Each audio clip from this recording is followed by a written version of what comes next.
Hi all, അസ്സലാമു അലൈക്കും, welcome back. എല്ലാവർക്കും ടേസ്റ്റ് കുസ്റ്റിൻ്റെ പുതിയ വീഡിയോയിലേക്ക് സ്വാഗതം. അപ്പോൾ ഇന്നത്തെ വീഡിയോ ഇൻസ്റ്റൻ്റായി തയ്യാറാക്കാൻ പറ്റുന്ന ഒരു പാലപ്പത്തിൻ്റെ റെസിപ്പിയാണ് നിങ്ങൾക്ക് വേണ്ടി ഷെയർ ചെയ്യുന്നത്. തലേ ദിവസം അരി കുതിർക്കാതെയും അരക്കാതെയും രാവിലെ അരമണിക്കൂർ കൊണ്ട് നമുക്ക് റെഡിയാക്കാൻ പറ്റുന്ന ഒരു പാലപ്പാണിത്. അരിപ്പൊടി കൊണ്ടാണ് നമ്മളിത് ചെയ്യുന്നത്. നമ്മളെ കയ്യിൽ അരിപ്പൊടി ഉണ്ടെങ്കിൽ വളരെ പെട്ടെന്ന് തന്നെ തയ്യാറാക്കാൻ പറ്റിയ നല്ല സോഫ്റ്റായിട്ട് നല്ല പഞ്ഞു പോലെയുള്ള ഒരു പാലപ്പാണിത്. അപ്പോൾ ഇതെങ്ങനെയാണ് തയ്യാറാക്കുന്നത് നോക്കാം. ഈ പാലപ്പത്തിന് വേണ്ടി ഞാനിവിടെ ഒരു അരക്കപ്പ് അരിപ്പൊടി ഒരു പാത്രത്തിലേക്ക് ഇട്ട് കൊടുക്കുന്നുണ്ട്. നമുക്കിതൊന്ന് കുറുക്കിയെടുക്കാൻ വേണ്ടിയിട്ടാണ്. ഇത് സാധാരണ പത്തിരിക്കെല്ലാം എടുക്കുന്ന അതേ പൊടിയാണ്.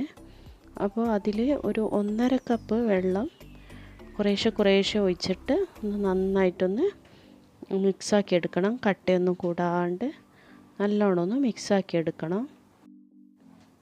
ഒറ്റയടിക്ക് വെള്ളം ചേർക്കാതെ ഇങ്ങനെ കുറേശ്ശെ ആയിട്ട് ഒന്ന് കലക്കിയെടുക്കുക.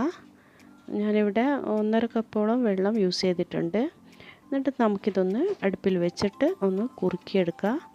അടിക്ക് പിടിക്കാതെ ഒന്ന് ശ്രദ്ധിച്ചാൽ മതി, പെട്ടെന്ന് തന്നെ ആയി കിട്ടും.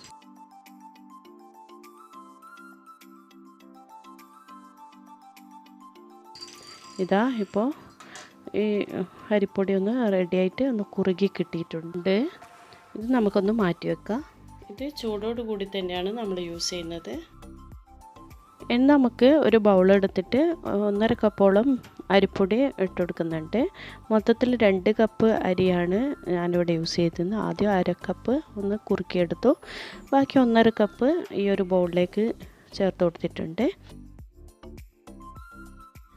ഇനി ഇതിലേക്ക് ഒരു 1.5 കപ്പ് വെള്ളം ചേർത്ത് കൊടുക്കുക.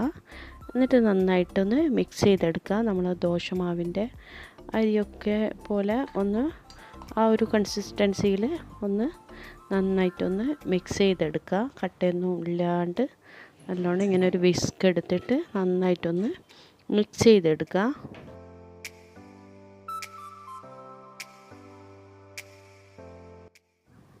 ഇതാ ഇങ്ങനെ ഇതിപ്പോൾ കട്ടയൊന്നും കൂടാണ്ട് നന്നായിട്ട് മിക്സ് ചെയ്തെടുത്തിട്ടുണ്ട്.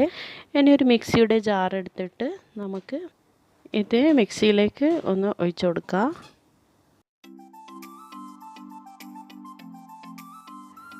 ഇപ്പോൾ ഈ അരിപ്പൊടി മിക്സാക്കിയത് മിക്സിയിലേക്ക് ഒഴിച്ചു കൊടുത്തിട്ടുണ്ട്. ഇനി ഇതിലേക്ക് ഒരു 1.5 ടീസ്പൂണോളം ഈസ്റ്റ് ചേർത്ത് കൊടുക്കുന്നുണ്ട്. പിന്നെ 1 ടീസ്പൂണോളം പഞ്ചസാര, പിന്നെ ആവശ്യത്തിന് ഉപ്പ്. ഇത് മൂന്നും ചേർത്തിട്ട് ഒന്ന് അടിച്ചെടുക്കണം.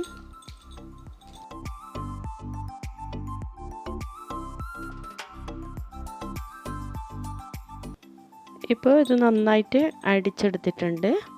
ഇനി ഇതിൻ്റെ പകുതി പോർഷന് ബൗളിലൊന്ന് ഒഴിച്ചു കൊടുക്കുക.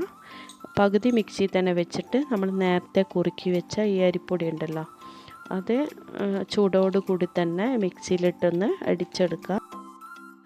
അപ്പോൾ ചൂടോടുകൂടി മിക്സിയിൽ അടിച്ചെടുക്കുമ്പോൾ ഒന്ന് ശ്രദ്ധിക്കണം മേലോട്ട് തെറിക്കാതെ.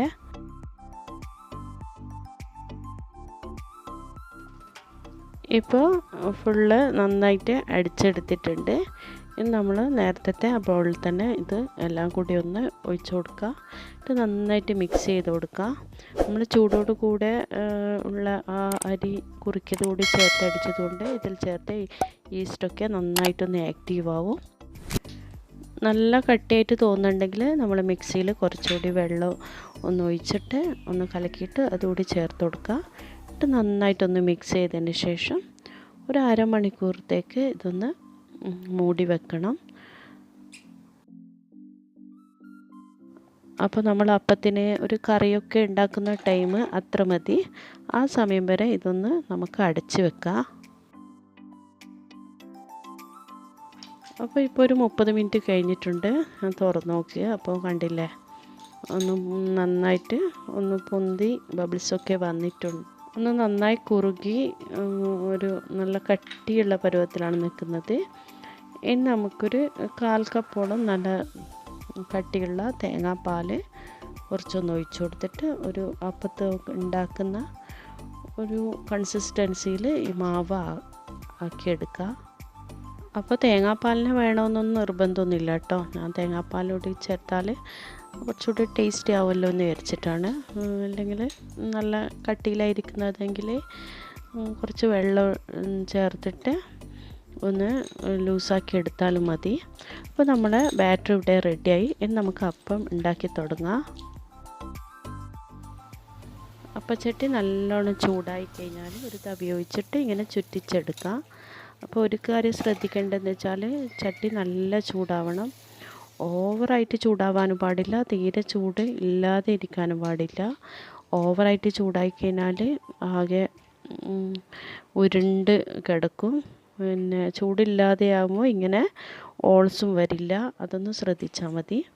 അപ്പോൾ ഇതാ നന്നായിട്ട് ഓൾസൊക്കെ വന്ന് നല്ല അടിപൊളിയായിട്ടുള്ള ഒരു അപ്പമായിട്ട് കിട്ടിയിട്ടുണ്ട്. നമുക്ക് ഈ ഓൾസൊക്കെ വന്നു കഴിഞ്ഞാൽ ആവശ്യത്തിന് നെയ്യ് ഒഴിച്ച് ഒന്ന് മൂടി വെക്കാം. അപ്പോൾ ഇപ്പോൾ നമ്മുടെ അടിപൊളി അപ്പം റെഡി ആയിട്ടുണ്ട്. വളരെ പെട്ടെന്ന് തന്നെ ഇൻസ്റ്റൻ്റായിട്ട് നമ്മൾ തലേരാത്രി അരിയൊന്നും അരച്ച് വെക്കാനോ ഒന്നും മെനക്കെടേണ്ട ആവശ്യമില്ല. ഇങ്ങനെ ഉണ്ടാക്കിയെടുത്താൽ മതി. അപ്പോൾ എല്ലാവരും എന്തായാലും ഒന്ന് ട്രൈ ചെയ്ത് നോക്കാം. പിന്നെ ഈസ്റ്റൊക്കെ എടുക്കുമ്പോൾ ഒന്ന് ശ്രദ്ധിക്കുക, നല്ല പുതിയ ഈസ്റ്റ് തന്നെ എടുക്കാൻ നോക്കുക. എന്നാലേ നമ്മൾ അപ്പമൊക്കെ ഒന്ന് നന്നായിട്ട് മാവൊക്കെ ഒന്ന് പൊന്തി വരുള്ളൂ. അപ്പോൾ ബാക്കിയുള്ളതും കൂടി നമുക്കിങ്ങനെ ഉണ്ടാക്കിയെടുക്കാം. അപ്പോൾ ഇത്രയേ ഉള്ളൂ. വളരെ ഈസി ആയിട്ട് പെട്ടെന്ന് തന്നെ നമുക്ക് രാവിലെ ബ്രേക്ക്ഫാസ്റ്റിനൊക്കെ 1 മണിക്കൂർ കൊണ്ട് ചെയ്യാൻ പറ്റിയ ഒരു കിടിലം അപ്പത്തിൻ്റെ റെസിപ്പിയാണിത്. അപ്പോൾ എല്ലാവരും ഒരു പ്രാവശ്യമെങ്കിലും ഇങ്ങനെ ഒന്ന് ട്രൈ ചെയ്ത് നോക്കാം. എന്തായാലും എല്ലാവർക്കും ഇത് യൂസ്ഫുൾ ആവും. കണ്ടില്ലേ, നല്ല പഞ്ഞി പോലെ നല്ല സോഫ്റ്റായിട്ടുള്ള അടിപൊളി പാലപ്പാണ്. അപ്പോൾ എല്ലാവരും ഒന്ന് ട്രൈ ചെയ്ത് നോക്കുക. എല്ലാവർക്കും ഇഷ്ടമാവും. അപ്പോൾ ഇഷ്ടമായി കഴിഞ്ഞാൽ ഞാൻ എപ്പോഴും പറയുന്നത് പോലെ നിങ്ങൾ എൻ്റെ ചാനൽ ഇതുവരെ സബ്സ്ക്രൈബ് ചെയ്തിട്ടില്ല എങ്കിൽ നിങ്ങൾക്ക് ഈ വീഡിയോസൊക്കെ ഇഷ്ടമാകുന്നുണ്ടെങ്കിൽ ഒന്ന് സബ്സ്ക്രൈബ് ചെയ്യണേ. കൂടെ തൊട്ടടുത്ത് കാണുന്ന ബെല്ലൈക്കണൊന്ന് ഇനേബിൾ ചെയ്യാനും മറക്കരുത്. എന്നാലേ ഞാനിടുന്ന പുതിയ പുതിയ വീഡിയോസ് നിങ്ങൾക്ക് നോട്ടിഫിക്കേഷനായി വരുള്ളൂ. പിന്നെ ഫീഡ്ബാക്സൊക്കെ കമൻസിലൂടെ അറിയിക്കാനും മറക്കരുത്. അപ്പോൾ ഇൻഷാ അല്ലാഹ് മറ്റൊരു അടിപൊളി റെസിപ്പിയുമായും വീഡിയോയുമായും ഒക്കെ വരുന്നത് വരെ എല്ലാവരോടും ബായ്. അസ്സലാമു അലൈക്കും. Thank you.